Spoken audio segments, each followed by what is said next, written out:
అందరికీ నమస్కారం. నేను మీ యాక్టర్ సుమన్. సో మే 28వ తారీఖు అంటే అందరికీ గుర్తు వచ్చేది ఒకటే, the great legend NT Rama Rao గారు పుట్టినరోజు. సో నిన్న మన తెలంగాణ ముఖ్యమంత్రి గారు శ్రీ రేవంత్ రెడ్డి గారు ఆయన ఎలక్షన్ టైంలో మాట ఇచ్చారు, ఎన్టీఆర్ విగ్రహం అమీర్పేటలో పెడతారని చెప్పి. సో ఆ మాటని ఆయన కంప్లీట్ చేశారు. అండ్ ముఖ్యంగా జూబ్లీ హిల్స్ ఎమ్మెల్యే నవీన్ యాదవ్కి నేను ధన్యవాదాలు చెప్పాలి. ఎందుకంటే ఆయన కూడా ఆ టైంలో అది స్టాచ్యూ పెడతారని చెప్పి మొత్తానికి అద్భుతమైన ఒక స్టాచ్యూని పెట్టడం జరిగింది, విగ్రహాన్ని పెట్టడం జరిగింది. సో ముందుగా రేవంత్ రెడ్డి గారికి అలాగే కాంగ్రెస్ పార్టీ అందరికీ ధన్యవాదాలు. అండ్ వన్స్ అగైన్ నవీన్ యాదవ్కు కూడా ఎమ్మెల్యే గారికి నా ధన్యవాదాలు.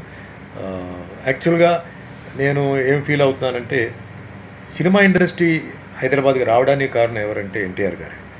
సో ఇన్ని సంవత్సరాల నుంచి ఇండస్ట్రీ ఇక్కడ ఉంది, కానీ ఆయన పుట్టినరోజు సరిగ్గా జరిపించుకోవట్లేదని నా బాధపడుతున్నాను. అంటే నేను షూటింగ్లు మానేయండి, షూటింగ్లు ఆపేయండి చెప్పట్లేదు. కనీసం సాయంకాలం 6 తర్వాత మేమంతా ఈరోజు ఇక్కడికి ఉన్నామంటే దేనివల్ల, ఎవరి వల్ల అని గుర్తుపెట్టుకొని సాయంత్రం ఆయన విగ్రహాలు చాలా చోట్ల ఉన్నాయి, లేదంటే ఎక్కడైనా ఫంక్షన్లు పెట్టి ఆయన మేము మర్చిపోలేదు, ఆయన వల్ల మేము ఇంత పేరు వచ్చింది, ఇంత సంపాదించుకున్నాం, పేరు సంపాదించుకున్నాం, డబ్బు సంపాదించుకున్నాం అన్న కృతజ్ఞతలతో చేసుకుంటే బాగుండేది. బట్ నిజంగా హ్యాట్స్ ఆఫ్ అండి సీఎం రేవంత్ రెడ్డి గారు. దో కాంగ్రెస్ పార్టీ అయినా, అంటే తెలుగుదేశం పార్టీ రైవల్ పార్టీ అయినా ఆయన మాటను ఆయన నిలబెట్టుకున్నారు. అలాగే నవీన్ యాదవ్ కూడా నిలబెట్టుకున్నారు.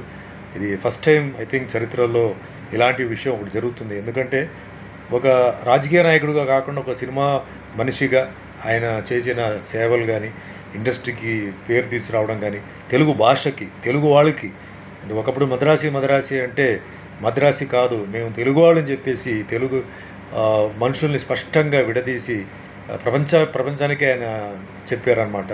అలాంటి గొప్ప విషయాలు ఇంకా చెప్పుకొని పోతే చాలా ఉంది.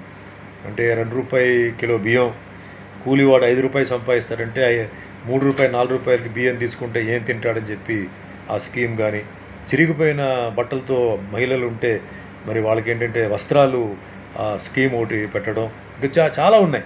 So the great person NTR గురించి ఆయన మర్చిపోకూడదు చెప్పి సీఎం రేవంత్ రెడ్డి గారు ఈ విగ్రహం అక్కడ పెట్టడం నిజంగా హ్యాట్స్ ఆఫ్ అండి.